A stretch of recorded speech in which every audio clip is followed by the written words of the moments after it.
वंदे मातरम। मेरा परम सौभाग्य है कि आज भिवानी परिवार मैत्री संघ, एफपीआरटी और चेतना, इन तीनों से मुझे, तीनों संस्थाओं के सदस्यों से आज मुझे अपनी बातचीत शेयर करने का मौका मिल रहा है। मेरे से बहुत ज्यादा अनुभवी, मेरे से बहुत ज्यादा एक्सपीरियंस के अलावा एज के भी लोग यहाँ हैं। मैं सिर्फ अपनी कुछ आइडियाज और इंस्पिरेशंस आपसे शेयर करूंगा, क्योंकि आइडियाज और इंस्पिरेशंस ही तो हमारी जिंदगी में बदलाव ले आते हैं। कई बार ताला पहली बार घुमाने से खुल जाता है, कई बार छठी या सातवीं बार घुमाने से खुलता है। तो क्या ये ताला पहली बार में खुला है या छठी या सातवीं बार में?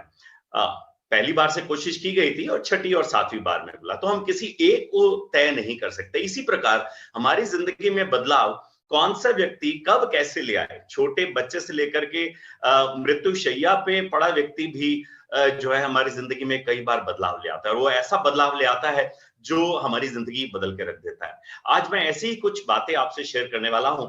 मैं कुछ स्क्रीन शेयर भी आपसे करूंगा, इजाजत दीजिएगा, मैं अपनी स्क्रीन शेयर कर रहा हूं। आपको स्क्रीन दिख रही है? प्रमोद जी आप कंफर्म कर सकते हैं? दिख रही है जी, दिख रही है। आज का जो विषय है, 20 वर्षों से वही नाश्ता, वही बातचीत, वही सोच। अच्छा, चैट बॉक्स में मुझे लिख करके बताएं, आप में से जो भी लोग अपने व्यवसाय में, ऑफिस में जाते हैं, कितने लोग पिछले 5 वर्षों से, जिन्होंने भी 5 वर्षों से ज्यादा ऑफिस जा रहे हैं, सेम रूट लेते हैं, सेम कार या मोटरसाइकिल या स्कूटर में जाते हैं या पैदल भी जाते हैं, सेम रास्ता लेते हैं? जरा चैट बॉक्स में लिख करके बताएं।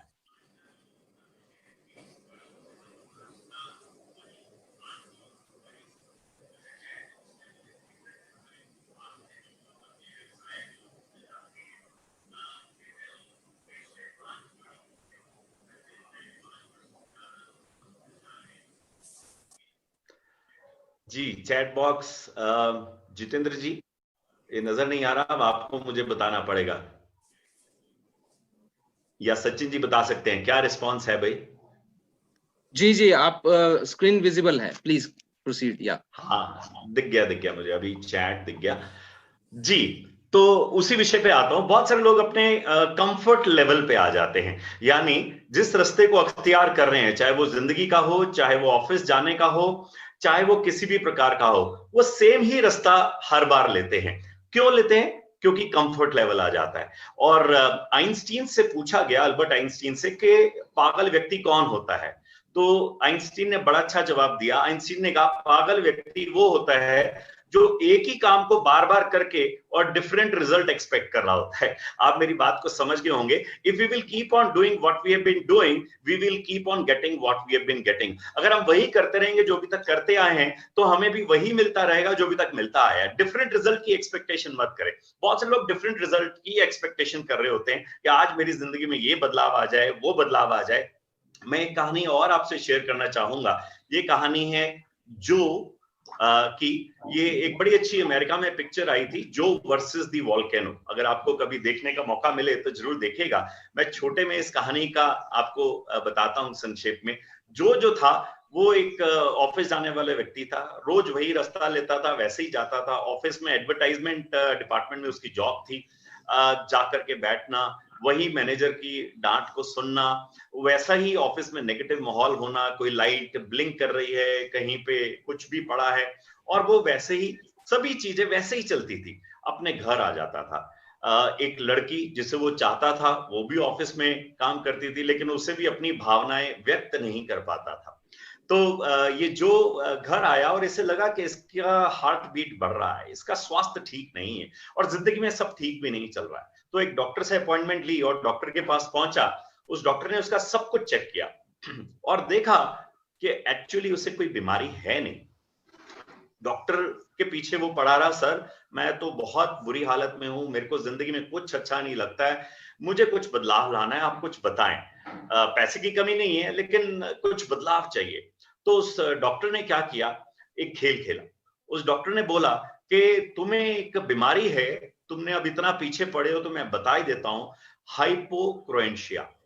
अब ये हाइपोक्रोएंशिया क्या है? उसने बोला आपके ब्रेन में एक क्लाउड हो गया, ब्रेन क्लाउड, और उस कारण जो है आपकी मृत्यु जो है वो 6 महीने में हो जाने वाली। पहले तो इस व्यक्ति को खूब सदमा लगा कि 6 महीने में मर जाने वाला हूं, लेकिन फिर भी उसने हौसला थोड़ा सा वापस पुनः लाया और डॉक्टर साहब ने बोला कि इसका कोई इलाज नहीं है। मतलब एलोपैथी तो पूरे वर्ल्ड में सभी बीमारियों को, कोरोना को छोड़ करके बाकी सभी बीमारियों का अभी तक इलाज ले आई है। उस डॉक्टर ने बोला नहीं, इसका कोई इलाज नहीं है। ये व्यक्ति पूरी रात सोचता रहा, अपने घर गया कि मैं 6 महीने में मरने वाला हूं, क्या करूं, कैसे करूं। और इतना सोच ही रहा था, रात को उसे पूरी नींद नहीं आई। अगले दिन प्रातः वो डॉक्टर साहब उसके घर पहुंच गए और उसको बोला, देखो तुमने बहुत सोचा होगा इस बारे में और मुझे लगता है कि मैं तुम्हें एक चांस दे सकता हूं, एक चॉइस दे सकता हूं। तो उस जो ने बोला, हाँ जी बताइए। तो डॉक्टर साहब ने बोला, ऐसा एक नीचे द्वीप है हमारे यहाँ पे, आदिवासी रहते हैं और वहां पे एक वॉल्केनो है। वो वॉल्केनो जो है वो 6 महीने बाद इरप्ट होने वाला है और जब वो इरप्ट होगा तो वहां द्वीप में रहने वाले सभी लोग मर जाने वाले हैं। लेकिन अगर उसमें कोई अपनी बलि दे देता है, यानी उस वोल्केनो में छलांग लगा देता है, तो वो वोल्केनो इरप्ट नहीं होगा। ऐसा वहां के आदिवासी भी मानते हैं और ऐसी पुरानी कहावत भी है। तो अगर तुम ये कहो कि तुम 6 महीने बाद जब वो दिन आएगा उस वोल्केनो में छलांग लगा दोगे, तो मैं तुम्हें एक ऑफर देता हूं। मैं ये ऑफर देता हूं कि तुम ये मेरी चेकबुक ले जाओ, अनसाइंड है, जितना मर्जी पैसा निकालो, और ये मेरा क्रेडिट कार्ड है, ये डेबिट कार्ड है, इस्तेमाल करो, पूरा पैसा खर्च कर डालो। तुम्हें जिंदगी में जो चीज लगती है तुम अभी तक नहीं कर पाए, वो सारा कर लो, क्योंकि 6 महीने है तुम्हारे पास। तो जो ज्यादा देर सोचता नहीं है, तुरंत कहता है, भाई यार ये अच्छा मौका मिला है जीने का, वैसे भी 6 महीने बाद तो चले ही जाने वाला है, तो क्यों ना खुल करके अपनी जिंदगी जी जाए। और वो डॉक्टर साहब का वो ऑफर एक्सेप्ट कर लेता है। सबसे पहले क्रेडिट कार्ड लेता है, डेबिट कार्ड लेता है, जेब में डालता है और एक बढ़िया सी लिमोजिन हायर करता है, मंगाता है, उसमें बैठता है, अपने ऑफिस पहुंच जाता है और सबसे पहले धड़ल्ले से दरवाजा खोल करके, जिसको बहुत आराम से खोला करता था, अंदर घुसता है और जाकर के अपने मैनेजर को बोलता है कि तुम ही मुझे धौंस दिखाया करते थे ना, मैं जो काम किया करता था उसमें समय समय पर कमियां निकालते थे, जबकि कोई कमी नहीं होती थी, अपना स्वयं का काम करने जाते थे और मेरे ऊपर डाल जाते थे, ये लो तुम्हारा रेजिग्नेशन, और आज के बाद किसी भी एम्प्लॉय से ऐसा ट्रीट मत करना। फिर वो जो लड़की जिसे वो चाहता था उसके पास जाता है और बोलता है कि क्या हम भोजन पे एक साथ मिल सकते हैं। और वो लड़की भी बहुत सकपे में आ जाती है, कहाँ ये चुपचाप शांत रहने वाला व्यक्ति और आज बिल्कुल ही डिफरेंट बिहेव कर रहा है। तो वो कहती है हाँ क्यों नहीं। शाम को वो दोनों भोजन करते हैं और वहां पे उससे वो शेयर करता है कि इस प्रकार से मेरी जो जिंदगी है वो 6 महीने और है, तो मैं 6 महीने खुल करके जीने वाला हूँ, अगर तुम मेरे साथ चलने के लिए तैयार हो, जीने के लिए तैयार हो, तो बताओ। और वो लड़की को भी लगता है 6 महीने तो कम से कम खुल करके जी ले, उसके बाद में देखेंगे। वो दोनों के दोनों जो है सबसे पहले समुद्र की तरफ जाते हैं, एक बड़ा सा शिप लेते हैं, उस पर बैठते हैं उधार पे, किराए पे, और फिर पूरे वर्ल्ड के भ्रमण के लिए निकल पड़ते हैं। थोड़ा दूर जाते हैं और एंजॉय कर रहे हैं, पूरा सब कुछ मजा हो रहा है और देखते हैं वो द्वीप भी आ गया है। तो वो कहते हैं चलो इस शिप को यहाँ पार्क करते हैं और द्वीप पे चलते हैं। द्वीप में उतरने से पहले ही बहुत सारे आदिवासी उन्हें लेने के लिए पहुंचे होते हैं, ढोल ढमाका शोर शराबा मच रहा होता है, उनके स्वागत की तैयारियां होती है। पूरे द्वीप को ऐसे सजा दिया होता है जैसे पता नहीं कोई वीवीआईपी आने वाला है। और वहां का जो द्वीप का राजा होता है वो उनके स्वागत के लिए बड़ा सा फूलों का हार लेके खड़ा होता है और उनका स्वागत करता है, द्वीप पर लेके जाता है और वहां पे उनके रहने का सबसे बढ़िया इंतजाम, कॉटेजेस और बिल्कुल A1 फ्रूट्स और दुनिया भर की उनकी सहूलतें, खूब इंजॉय करते हैं। जाते ही राजा ने बोल दिया होता है, हमें पता है कि 6 महीने बाद आप हमारे लिए बलि देने वाले हैं, तो इस प्रकार से आपके लिए 6 महीने सुंदर कैसे बीते हैं उसका इंतजाम कर। और बहुत ही इंतजाम सुंदर होता है, दोनों मिलकर के खूब एंजॉय करते हैं। 6 महीने बीत जाते हैं। 6 महीने बाद वो दिन आता है, राजा उन्हें बुलाता है, उसको बुलाता है जो, और बोलता है कि तुम्हें अब इस वॉल्केनो में कूदना है। जो कहता है ठीक है, समय आ गया है तो मैं भी तैयार हूँ, और वो चल पड़ता है। और लेकिन वो जो लड़की थी उसकी साथ रह रही थी, वो कहती तुम्हें अकेला कैसे छोड़ दूं, 6 महीने तुम्हारे साथ रही हूँ और मुझे पता चल गया है तुम्हारी नेचर कितनी अच्छी है, और तुमने ये क्योंकि इमीडिएटली एक्सेप्ट भी किया, तुम भागे भी नहीं, तो चलो मैं भी तुम्हारे साथ कूदूंगी, देखा जाएगा जो होगा। वो दोनों के दोनों चल पड़ते हैं और जैसे ही ज्वालामुखी के बिल्कुल टॉप पे पहुंचते हैं, छलांग लगाते हैं, ज्वालामुखी इरप्ट होता है और वो दोनों के दोनों ज्वालामुखी की गर्म लपटों से उछल करके समुद्र में जाके गिरते हैं और बच जाते हैं, सेव हो जाते हैं और पूरा ज्वालामुखी से वो द्वीप तो नष्ट होता है, पर वो दोनों के दोनों सेव होते हैं, वापस अपनी नौका पे आकर के अपने घर की तरफ चल पड़ते हैं। और उसके बाद वो वैसे ही जिंदगी जीते हैं जो अभी तक जीते आए थे। आपसे मेरा ये सवाल है, चैट बॉक्स में बताएं के पीछे क्या उद्देश्य है? आपकी लर्निंग कोई है इस उद्देश्य के पीछे?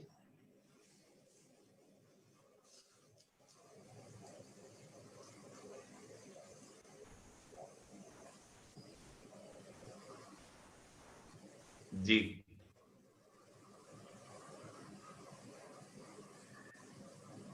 ठीक है। लर्निंग जो है यही है कि हम अपनी जिंदगियां इस प्रकार से जीते हैं कि जैसे हमें कभी जाना ही नहीं है, लेकिन हम सब एक लिमिटेड वैलिडिटी प्रीपेड कार्ड की तरह हैं। प्रमोद जी, मेरी आवाज सबको आ रही है ना? जी जी जी प्रवीण जी। हम सब लिमिटेड वैलिडिटी प्रीपेड कार्ड की तरह है, यानी कि हम सबको कभी ना कभी तो जाना है।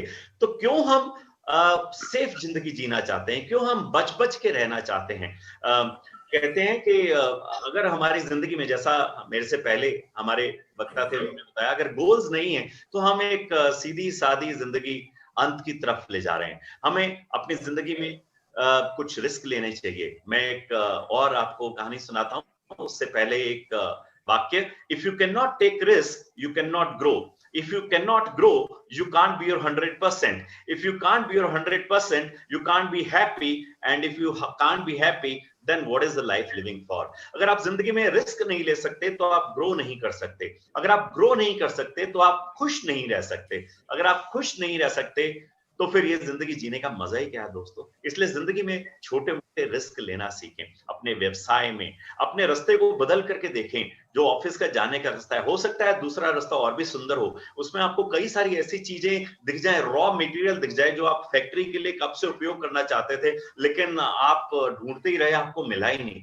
कभी कोई दूसरी राह पगडंडी लेकर के देखें, कोई नए कस्टमर्स को ट्राई करके देखें, कुछ नया अपनी जिंदगी में बदलाव करके देखें, कुछ नया संगीत सीख करके देखें, कभी कविता ना लिखी हो तो वो लिख करके देखें, कुछ नया। आप 5 regrets of dying people, Bronnie Ware करके एक महिला हुई हैं जो एक हॉस्पिटल में काम किया करती थी। ये एक और बड़ी अच्छी मैं आपसे शेयर करूंगा। इस किताब में उन्होंने लिखा कि जब लोग मर रहे होते हैं तो वो कौन से 5 रिग्रेट्स बताते हैं कि अगर मैंने जिंदगी में ये कर लिया होता तो अच्छा होता। बहुत ही अच्छी किताब है, best selling book of the world है। मैं उसकी छोटी सी आपको बातचीत आपके सामने रखूंगा। 5 ऐसे रिग्रेट्स, वो जब भी कोई व्यक्ति मर रहा होता था तो उसके पास जाके बैठती थी और उनसे पूछा करती थी और उसका निष्कर्ष निकाला, निचोड़ निकाला और इस किताब में उस महिला ने दिया। 5 रिग्रेट्स। कोई बता सकता है सबसे पहला रिग्रेट क्या होगा अगर मान लो भगवान ना करे हमें जाना पड़े, तो आपको कैसा, कौन सा पहला रिग्रेट होगा कि अगर मृत्यु हमारी करीब है तो कौन सा ऐसा काम आप कर डालना चाहते हैं या कर लेना चाहते हैं? सबसे बड़ा काम क्या होगा, कॉमन होगा, जो लोगों ने उस समय बताया होगा, सबसे बड़ी regret?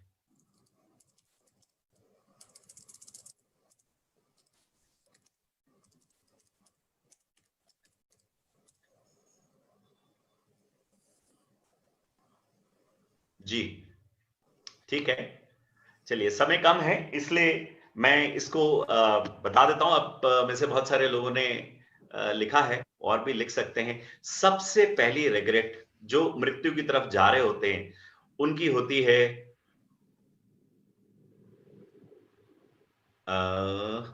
I wish I had the courage to live a life true to myself, not the life others expected of मी।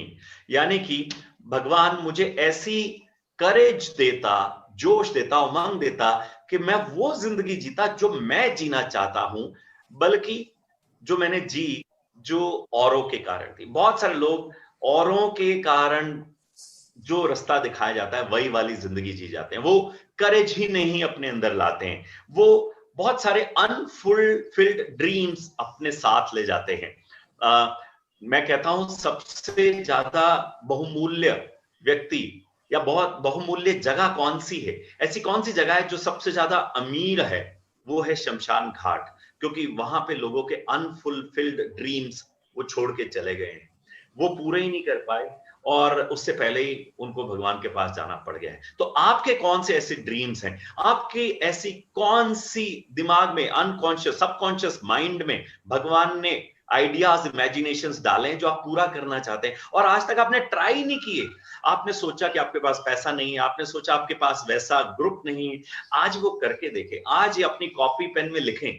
आज शाम का आज का होमवर्क राजेश जी वैसे दिया करते हैं, आज मैं ये धृष्टता कर रहा हूं राजेश जी से माइक संभाल करके आप सबको एक होमवर्क देने की कि आप सब के सब आज ऐसा काम लिखें, अपनी कॉपी में लिखें जो आप करना चाहते हैं और वो टालते जा रहे हैं, प्रोक्रेस्टिनेट करते जा रहे हैं। कहते हैं ना, अगर आपने जिंदा मेंढक को खाना है तो आंख बंद करो और निकल जाओ, क्योंकि खाना तो पड़ ही रहा है, तो क्यों ना आंख बंद करके निकल लिया जाए। और जिंदगी में जब भी दिक्कत हो, परेशानी हो, जो लोग प्रोक्रेस्टिनेट करते हैं, मैं अपनी टाइम मैनेजमेंट और स्ट्रेस मैनेजमेंट की किताब में ये मैं बताता भी हूँ अपनी वर्कशॉप्स में, तो अगर वो काम करना ही है तो प्रोक्रेस्टिनेट ना करें, उसको जिंदा मेंढक को खाना है, आंख बंद करें और खा जाएं। और ऐसे ही वो ड्रीम्स, वो डिजायर्स जो अनफुलफिल्ड हैं, पहला आज की इस वर्कशॉप का वो काम लेकर के चलें कि आज उसकी तैयारी शुरू करेंगे।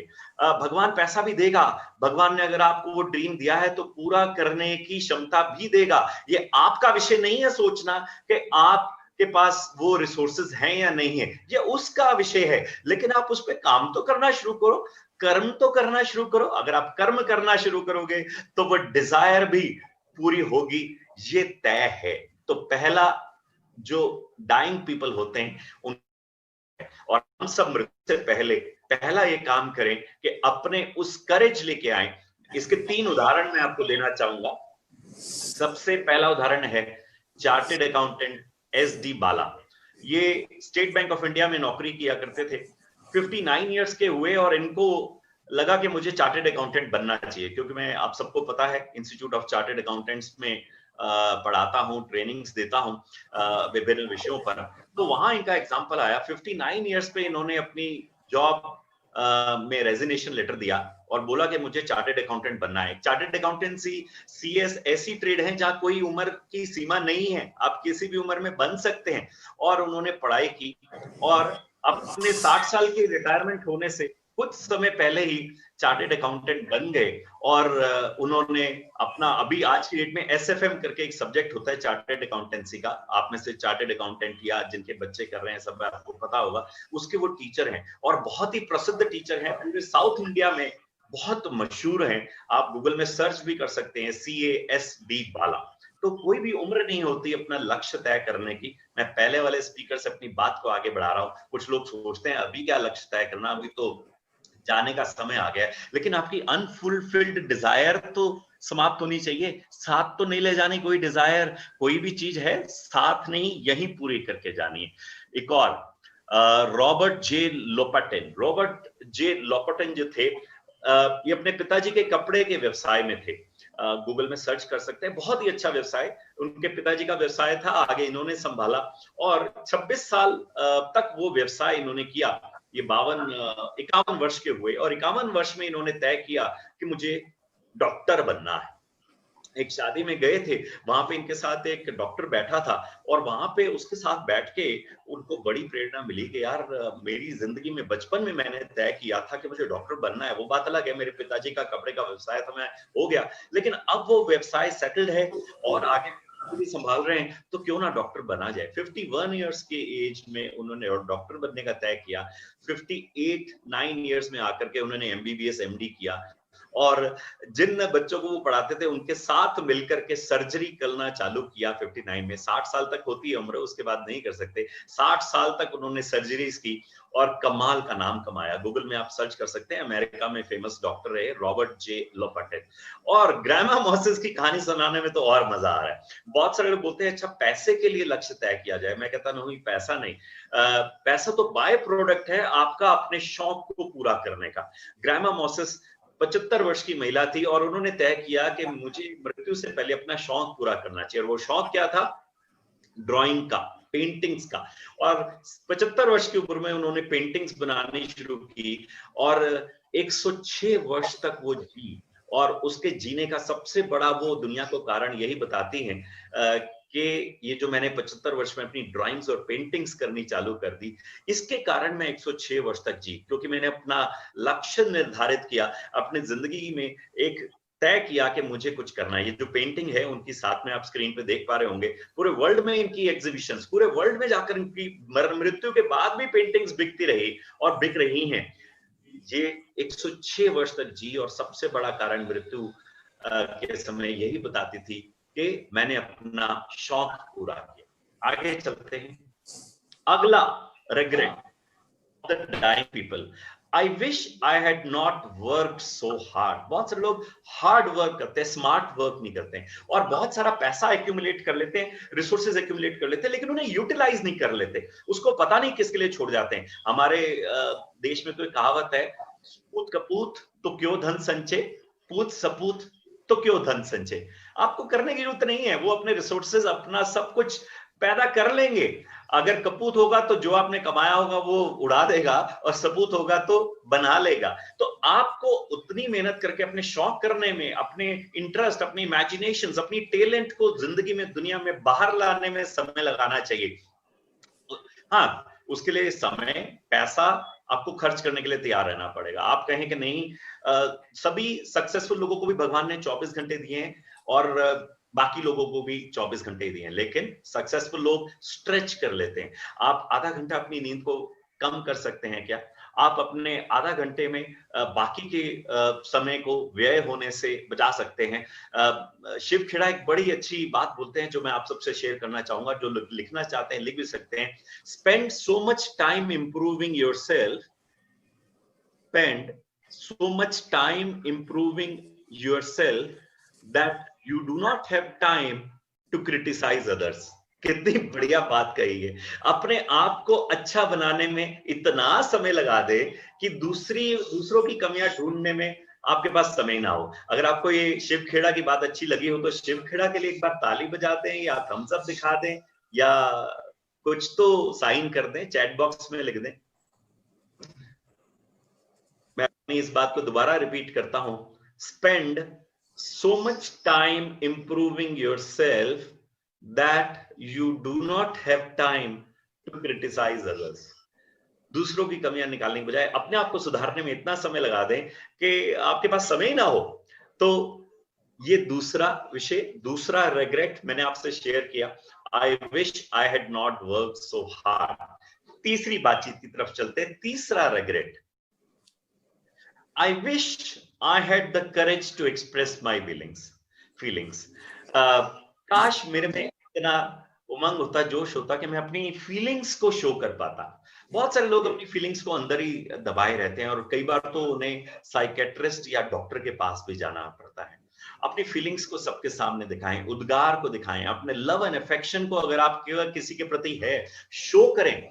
भारत में सभी चीज है लेकिन अपनी इमोशंस को पब्लिकली हम शो नहीं करते हैं। कोई दिक्कत नहीं है, अगर आपको किसी के प्रति अच्छा महसूस हो रहा है तो ताली बजा दें। अगर आपको आज की बातचीत मेरी अच्छी लग रही है तो क्लैपिंग वाला साइन दिखा दें। इंतजार किसका कर रहे हैं? इसी प्रकार जिंदगी में अगर आपको आपके बच्चे अच्छा परफॉर्म कर रहे हैं, आपकी श्रीमती अच्छी परफॉर्म कर रही है, आपके ब्रदर अच्छा परफॉर्म कर रहे हैं, आपको कोई एम्प्लॉय अच्छा परफॉर्म कर रहा है, उसकी रेस तक वो बात रोक करके ना रखें, उसको इमीडिएटली उसको धन्यवाद दें, क्योंकि बाद में दिया गया धन्यवाद शायद उतना इफेक्टिव नहीं होता है।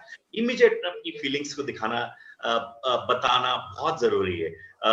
अपने रिएक्शंस को इमीडिएट बताना चाहिए, ऑनेस्टली स्पीक करना चाहिए। जब आप ऑनेस्टली अपनी बात को सबके सामने रखते हैं ना तो लोगों को आप बहुत पसंद आते हैं। जो अपने अंदर रख लेते हैं उन लोगों को बोलते हैं, पंजाबी में बोलते हैं मीसणा है, माड़ू है, इस प्रकार के शब्दों का प्रयोग करते हैं।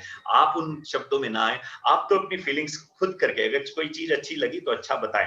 अमेरिका में मैं गया था, वहां मुझे एक चीज बहुत अच्छी लगी।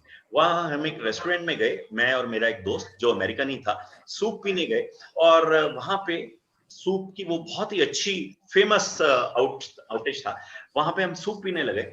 उस दिन वो सूप बहुत अच्छा नहीं था, यानी उस क्वालिटी का नहीं था जिसकी तारीफ उस दोस्त ने मेरे से की थी। तो उस दोस्त ने क्या किया कि पहले तो जो सर्व करने वाला था उससे बुलाया और बोला कि देखो आज सूप की अच्छी क्वालिटी नहीं है। इतने में ही नहीं रुका, उसने उसको बोला कि तुम वो जो आज की सजेशन बुक है वो लेके आओ, मैं उसमें आज बताना चाहूंगा कि मेरा दोस्त भारत से आया था और इसे सूप की क्वालिटी अच्छी नहीं लगी, मैं उस कमेंट बुक में लिख के जाना चाहूंगा। उस कमेंट बुक में उसने लिखा कि आज सूप की क्वालिटी अच्छी नहीं थी। यहाँ पे भी वो नहीं लिखा, जाते हुए उसने मैनेजर को बुलाया और बोला देखो मैं अपने दोस्त को भारत से लेके आया, इतनी तारीफ की तुम्हारे रेस्टोरेंट की सूप की, और आज सूप अच्छा नहीं था, उसमें वो स्वाद वो मिठास नहीं थी जो होनी चाहिए थी। यहाँ पे भी वो व्यक्ति नहीं गया, रुका, वापस हम घर आए, उसने कहा एक सेकंड और काम बाद में करेंगे, कपड़े बाद में बदलेंगे। उसने अपना लैपटॉप खोला और उस कंपनी के मैनेजिंग डायरेक्टर का, जो सूप के रेस्टोरेंट चलाने वाली थी, उसके नाम एक ईमेल लिखा, बोला कि मेरा भारत से मित्र आया था, मैं उसको सूप पिलाने के लिए तुम्हारे यहाँ लाया था, लेकिन उसका अनुभव वैसा नहीं रहा जैसा मैंने उसे बताया। कमाल का उसने काम किया, लेकिन सिर्फ कमी के टाइम पे नहीं किया। एक बार हम एक डिज्नी, वहां पे पार्क है, डिज्नी के पार्क में गए, वहां कमाल की सेवा हुई हमारी। टिकट महंगी है लेकिन अंदर जाकर के हैंड होल्डिंग हुई, एक व्यक्ति से दूसरा, दूसरे से तीसरा, हर झूले पे हमें ले गए, हमें पूरा कंफर्ट फील कराया गया, किसमें हम चढ़ सकते हैं किसमें नहीं चढ़ सकते बताया गया। 100% हम अपनी संस्थाओं में भी ये करने की कोशिश करते हैं, अपने क्लाइंट्स के साथ भी हमें करना चाहिए, एंड टू एंड सेवा होनी चाहिए, बीच में चेन टूटनी नहीं चाहिए। और यही वहां पे अनुभव आया। उस व्यक्ति ने क्या किया, सबसे पहले वो झूले चलाने वाले व्यक्ति को बुलाया, उसका धन्यवाद दिया, उसके बाद वहां के सुपरवाइजर का धन्यवाद दिया, उसके बाद वहां के मैनेजर का धन्यवाद दिया, उसके बाद जाते हुए गेट पे उन्होंने कमेंट बुक में लिखा, वापस जाकर के डिज्नी का जो उस समय का मैनेजिंग डायरेक्टर था उसको ईमेल लिखी और पूरी भूरी भूरी प्रशंसा की, करीब 3-4 पेज में एक एक चीज का वर्णन किया कि हमें वो अनुभव क्यों अच्छा लगा। क्या हम अपनी फीलिंग्स को ऐसे एक्सपेक्ट कर सकते हैं? ये हमारी फीलिंग्स ही तो है जो दुनिया में रिश्ते बनाती है दूसरों से। आप जिसके बारे में जो सोचते हैं खुल करके बताएं। आज फेसबुक में अगर आपको राजेश चेतन जी द्वारा चलाई हुई मुहिम, जिसमें 3 संस्थाएं जुड़ी हैं, एफपीआरटी, चेतना और भिवानी परिवार मैत्री संघ, मुझे पहले वाली एफपीआरटी में आज आने का मौका मिला है, होपफुली आज यहाँ कुछ एफपीआरटी के भी लोग होंगे, लेकिन भिवानी परिवार मैत्री संघ में तो राजेश चेतन जी ने, और चेतना में मेरा परम सौभाग्य है कि अपने विचार वहां रखने का मौका मिला। तो आप क्या धन्यवादी हैं, वो इतने, जब से ये कोरोना चालू हुआ उन्होंने मुहिम को रुकने नहीं दिया। व्यक्ति के कारण संस्था नहीं चल रही है, कुछ लोग कहते हैं ये व्यक्ति के कारण संस्था चल रही है, लेकिन इस कोरोना काल में आपको पता चल गया होगा कि व्यक्ति के ऊपर डिपेंडेंट नहीं है। ठीक है, एक लीडर होना चाहिए जो सबको सही राह दिखाए, दिशा दिखाए, लेकिन उन्होंने अपने बीमार होने के कारण इन संस्था के काम नहीं रुकने दिए। तो एक बार क्लैप का साइन राजेश चेतन जी के लिए भी दिखा दो ना भैया। Express your feelings at all time. Rajesh ji, आप बाकी दर्शकों के लिए ताली बजा सकते हैं क्योंकि वो सभी जुड़े रहे इन दिनों आपके साथ। आज भी मेरे ख्याल से 70 के ऊपर लोग जुड़े हैं इस यहाँ पे मुझे दिख रहे हैं, बाकी फेसबुक लाइव और बाकी जगह पे जुड़े होंगे। प्रमोद जी, कितने लोग जुड़ गए अभी तक? 72 है सर, 72 लोग हैं। Very good. और बाकी सारे लोग फेसबुक लाइव और बाकी जगह से देख रहे हैं? यूट्यूब पे भी हैं सर लाइव और फेसबुक पे भी हैं। वाह, तो राजेश चेतन जी को सैल्यूट, सलाम। इस प्रकार के आप जैसी बढ़िया टीम के साथ मिलकर के इस काम को चला रहे हैं, प्रमोद जी और सभी लोगों का धन्यवाद।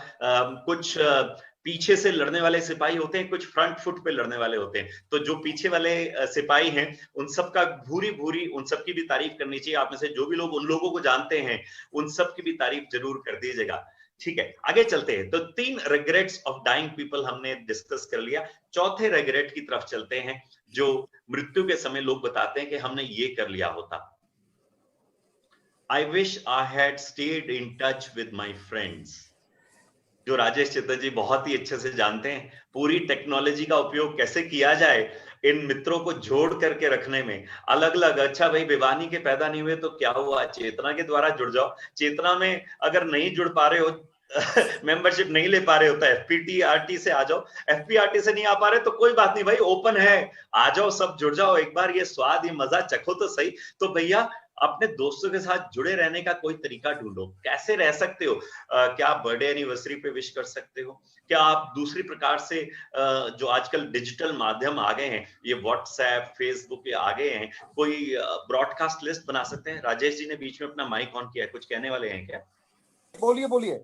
नहीं, अच्छा जी, धन्यवाद। तो अपने मित्रों के साथ टच में रहने का जरूर तय करें। आप उनके साथ किस प्रकार से संबंध बना के रख सकते हैं, कोई ना कोई तरीका ढूंढ लें। जरूरी नहीं है कि उसके लिए आपको पैसे खर्चने पड़े, आप बगैर पैसे खर्चे भी बहुत सारी चीजें कर सकते हैं। लव एंड रिलेशनशिप जो है, ये फाइनल लाइफ के लेग में बहुत काम आती है, उसकी कमी बहुत महसूस होती है। लेकिन बहुत सारे लोग अंत में दोस्ती बनाना चाहते हैं, पर तब तक वो समय बीत चुका होता है, क्योंकि ट्रस्ट बनाने में समय लगता है। मैं जो संस्था चलाता हूं, प्रगति ट्रेनिंग सर्विसेज प्राइवेट लिमिटेड, प्रगति परिवार या प्रगति क्लब बोलते हैं, उसमें हम सबको यही बोलते हैं कि यहां आकर के डायरेक्ट बिजनेस लेने की बात मत करो। ट्रस्ट बिल्ड करना पड़ता है, रिलेशनशिप बनानी होती है, उसके लिए हम R2Bs करते हैं, एक साइंटिफिक प्रोसेस है। आज बहुत सारे प्रगति के लोग भी जुड़े हैं, उन सबका यहाँ स्वागत है। तो रिलेशनशिप हमें बनाना चाहिए, हमें R2B करते हैं, उसका हमने एक साइंटिफिक प्रोसेस बनाया है। बहुत सारे लोग अनफॉर्चुनेटली तब लोगों को संपर्क करते हैं जब उनको उनसे काम पड़ता है। उस दिन का इंतजार ना करें, क्योंकि आपका ट्रस्ट बिल्डअप नहीं होता है, बहुतों के काम पूरे नहीं हो पाते। और फिर राजेश, चेतन जी और दूसरे नेटवर्कर्स की याद आती है, उनके संपर्क, उनके द्वारा उन संपर्कों को साधने की कोशिश करते हैं। तो क्यों ना आप डायरेक्टली उनसे रिलेशन बनाएं। राजेश जी ने, प्रवीण नारंग ने मना नहीं किया है कि हमारे संपर्कों को आप इस्तेमाल करें। आप पवन कंसल जी जो 100 कंट्रीज में कटलरी एक्सपोर्ट करते हैं, आप हमारे द्वारा क्यों जाते हैं? डायरेक्ट संबंध बनाए ना, वो संबंधों के अच्छे पारखी हैं। ट्रस्ट को एक सेकंड में पहचान जाते हैं कौन सा व्यक्ति ट्रस्ट करने लायक है या नहीं है। आज वो शायद जुड़े भी हुए हैं। तो ऐसे पारखियों से अपनी संबंध बनाएं, क्योंकि एक बार आप पास हो गए ना, टिक लग गया, तो फिर आपके संबंध कहीं रुकेंगे नहीं, वो आपको कहां कहां ले जाएंगे। मैं उसका जीता जागता उदाहरण हूं। वो मुझे राजेश चेतन जी ने पवन जी से मिलवाया, और मुझे कहां कहां नहीं ले गए, किस किस कैंपस में नहीं ले गए, किस किस उद्योगपति से नहीं मिलाया, ये मैं आपको बखान नहीं कर सकता। वो इस कारण हो पाया क्योंकि ट्रस्ट जीतने में समय लगता है, इमीडिएट नहीं होता,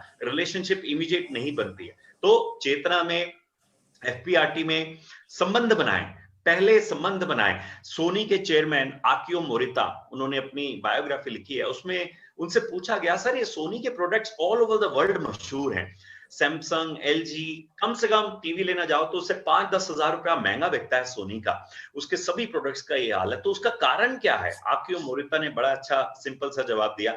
उन्होंने बोला उसका कारण सिर्फ इतना है कि मैं दूसरों के बारे में ज्यादा इंटरेस्टेड होता हूँ, अपने बारे में कम बात करता हूं, मैं क्वेश्चनिंग ज्यादा करता हूं।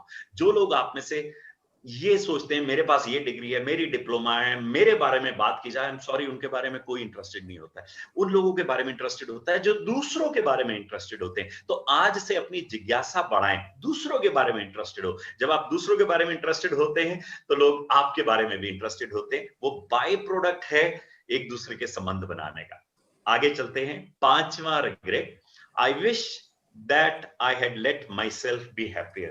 बहुत सारे लोग अपनी खुशी को ही टालते रहते हैं। जिंदगी में इतने अच्छे अच्छे काम कर रहे होते हैं वो, लेकिन टालते रहते हैं, टालते रहते हैं, टालते रहते हैं। कहते हैं कल जब वो समय आ जाएगा तब मैं खुशी बनाऊंगा, कल जब ऐसी बातचीत होगी तब मैं नहीं बनाऊंगा। आई एम सॉरी, हो सकता है वो समय आए ना हमारी जिंदगी में। आज से उन चीजों को, चाहे वो छोटी सी 10 रुपए की चौकबारी आइसक्रीम क्यों ना हो, आज ही इंजॉय कर लें। कल पता नहीं वो समय मिले ना मिले, आज ही वो बच्चों को प्यार कर लें, हैप्पीनेस को शेयर कर लें, कंफर्ट जोन से बाहर निकल करके आए, फियर के फैक्टर को हटा दें। बहुत सारे लोग जिंदगी में सक्सेसफुल क्यों नहीं हो पाते, मैं इस बारे में अभी बात करूंगा। क्योंकि कहते हैं yesterday was past, tomorrow is future, और प्रेजेंट को क्या बोलते हैं, कोई शेयर इसमें लिख सकते हैं? आज को क्या कह सकते हैं? आज को गिफ्ट बोलते हैं, तो मैंने शायद बता ही दिया, प्रेजेंट बोलते हैं, यानी कि गिफ्ट है। Yesterday was past, tomorrow is future and today is present, it is a gift to you. तो आज को पूरी तरह क्यों ना एंजॉय करें, वो प्रेजेंट है आपके लिए। तो ये 5 रिग्रेट्स, अगर आपको ये वाली बॉनीवेयर की किताब पढ़नी हो तो जरूर पढ़ सकते हैं। मैंने उसकी समरी आपको बता दी 5 regrets of the dying people. कोई बता सकता है पहला रिग्रेट क्या था? चैट बॉक्स में लिख करके बताएं। देखिए आपने मेरी बातचीत को कितने अच्छे से सुना है। Which one is the first regret of the dying people? पहला रिग्रेट क्या है?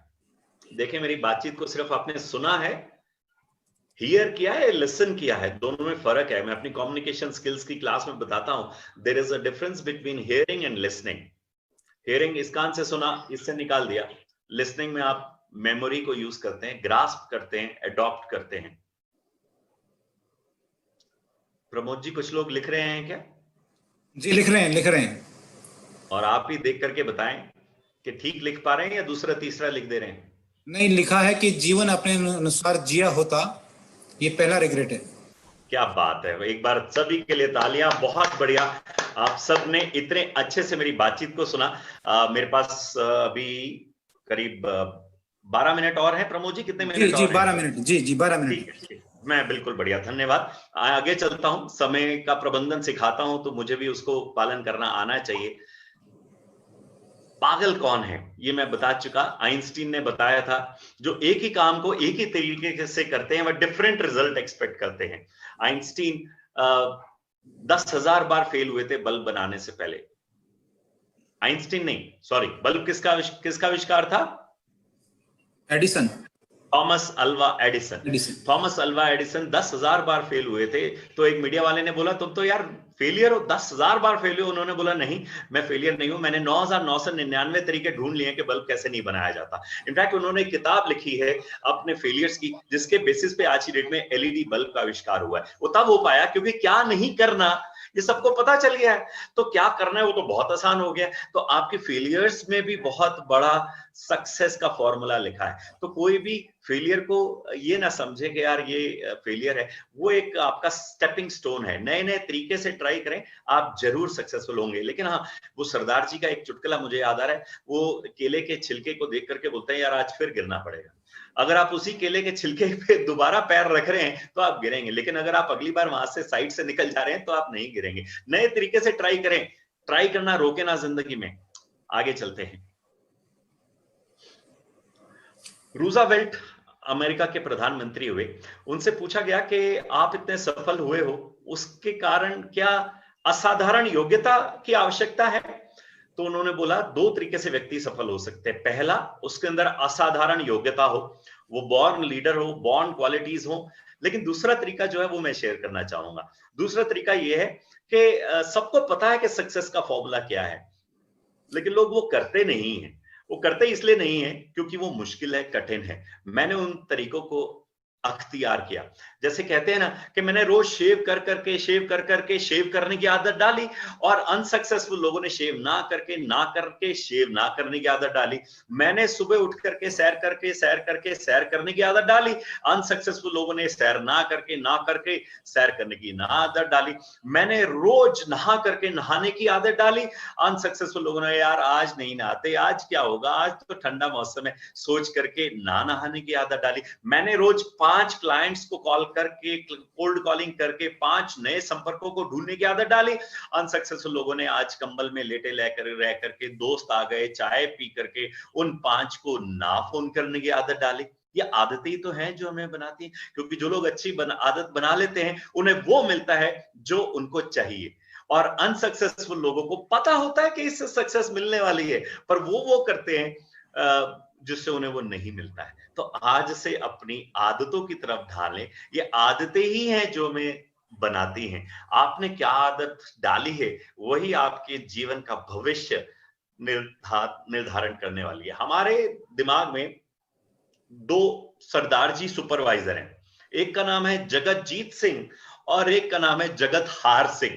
जो लोग जगतजीत सिंह को खाना देते रहते, आदत डालते रहते, वो जिंदगी में सक्सेसफुल हो जाते। जो जगत हार सिंह को खाना देते हैं, यार सब कुछ बेकार चल रहा है, कोरोना के कारण बिजनेस ठप हो गया, कोरोना के कारण हमारा परिवार में गड़बड़ हो गई, कोरोना के कारण ये दिक्कत हो गई है, वो जगत हार सिंह को फीडिंग दे रहे हैं तो जगत हार सिंह ही उन्हें बढ़ा रहा है। जो जगजीत सिंह है, वो चाहे राजेश चेतन जी की तरह, प्रवीण नारंग की तरह अस्पताल में भी हुआ थे, कोरोना सफर होने के बावजूद भी 11 दिन में अस्पताल में रहा, और मैक्स साकेत में, और ऑक्सीजन की कमी के दौरान ऑक्सीजन भी लेके आया, लेकिन जगजीत सिंह को खुराक देते रहे और उसने जगत जिता दिया। आप कौन सी खुराक अपने आप को दे रहे हैं, ये जानना बहुत जरूरी है।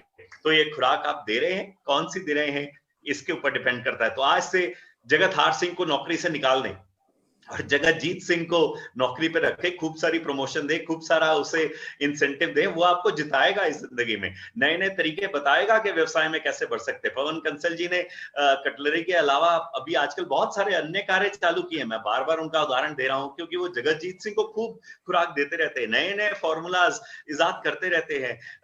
कभी किसी सैनिटाइजर बेचने वाले को मौका दे देते हैं, कभी किसी को सैनिटाइजर की मशीन बनाने वाले को मौका दे देते हैं, एक्सपेरिमेंट्स करते हैं। वो एक बहुत अच्छे जज हैं लोगों के, किसके साथ आगे मिलके काम बढ़ाया जा सकता है और किसको पहली बार ही एक्सपेरिमेंट में थैंक यू किया जा सकता है, वो भी उन्हें पता है। और आप सब भी अपनी जिंदगी में ट्राई जरूर करें लोगों को, दूसरों को कहने पे विचार ना बनाएं, अपने विचार स्वयं अपने द्वारा बनाएं। आगे चल रहे हैं, क्योंकि success is not measured by position you have reached. आपकी सफलता इस चीज से मेजर नहीं करती कि आप सीनियर मजिस्ट्रेट बन गए, आप जज बन गए, आप चार्टेड अकाउंटेंट बन गए, आप टॉप लेवल के चेयरमैन क्लब के इंश्योरेंस के एडवाइजर बन गए, but by difficulties we have faced to reach that place.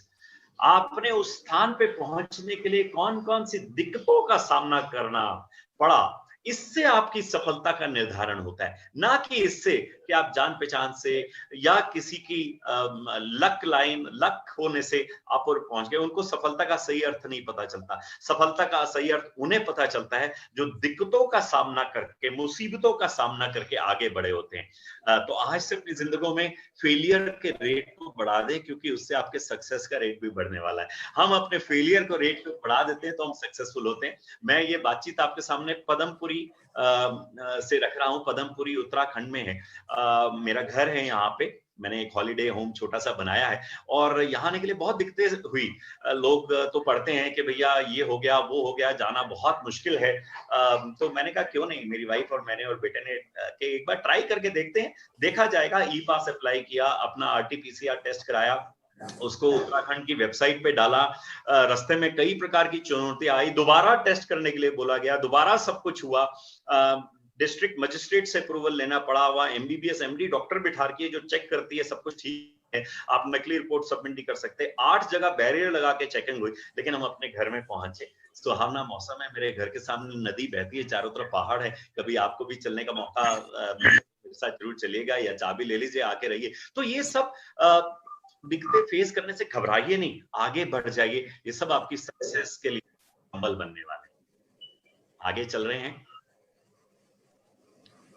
समय कम है इसलिए मैं ऑब्स्टिकल टू सक्सेस की एक स्क्रीन दिखा रहा हूं। कोई फोटो क्लिक करना चाहें तो कर लें, जिससे पता चले कि कौन कौन सी दिक्कतें आती हैं। अनविलिंगनेस टू टेक रिस्क, बहुत सारे रिस्क नहीं लेते इसलिए सफल नहीं हो पाते। लैक ऑफ करेज, जोश ही नहीं है, उमंग ही नहीं है। चेस का गेम है जिंदगी एक प्रकार से, कोई साइड से निकलने का रास्ता नहीं है, तो क्यों ना बोल्डली सामने से निकला जाए। कोई सेफ पोजीशन नहीं है लाइफ में। प्रायोरिटीज एंड पर्पस लाइफ में जो लोग नहीं बनाते, 24 घंटे हैं, पहली प्रायोरिटी क्या है, दूसरी प्रायोरिटी क्या है, ये फिक्स करना बहुत जरूरी है। बहुत से लोग कहते हैं जिंदगी में, बाहर में अमेरिका गया तो लोगों ने कहा हिंदुस्तान में दिमाग तो बहुत है लोगों के पास, लेकिन लोग इंस्टेंट ग्रेटिफिकेशन या शॉर्टकट्स में फंस जाते हैं और सेल्फिशनेस एंड ग्रीड के कारण जो है अपनी जिंदगी तबाह कर देते हैं। बहुत से लोग संस्था में जुड़ते हैं, चेतना में और बाकी संस्थाओं में, लेकिन इंस्टेंट ग्रेटिफिकेशन, मुझे अभी कुछ मिल जाए, प्रगति परिवार में जुड़ते हैं, अभी कुछ मिल जाए, उस कारण फेलियर हो जाते हैं। लंबा चलें, दूर की सोचें।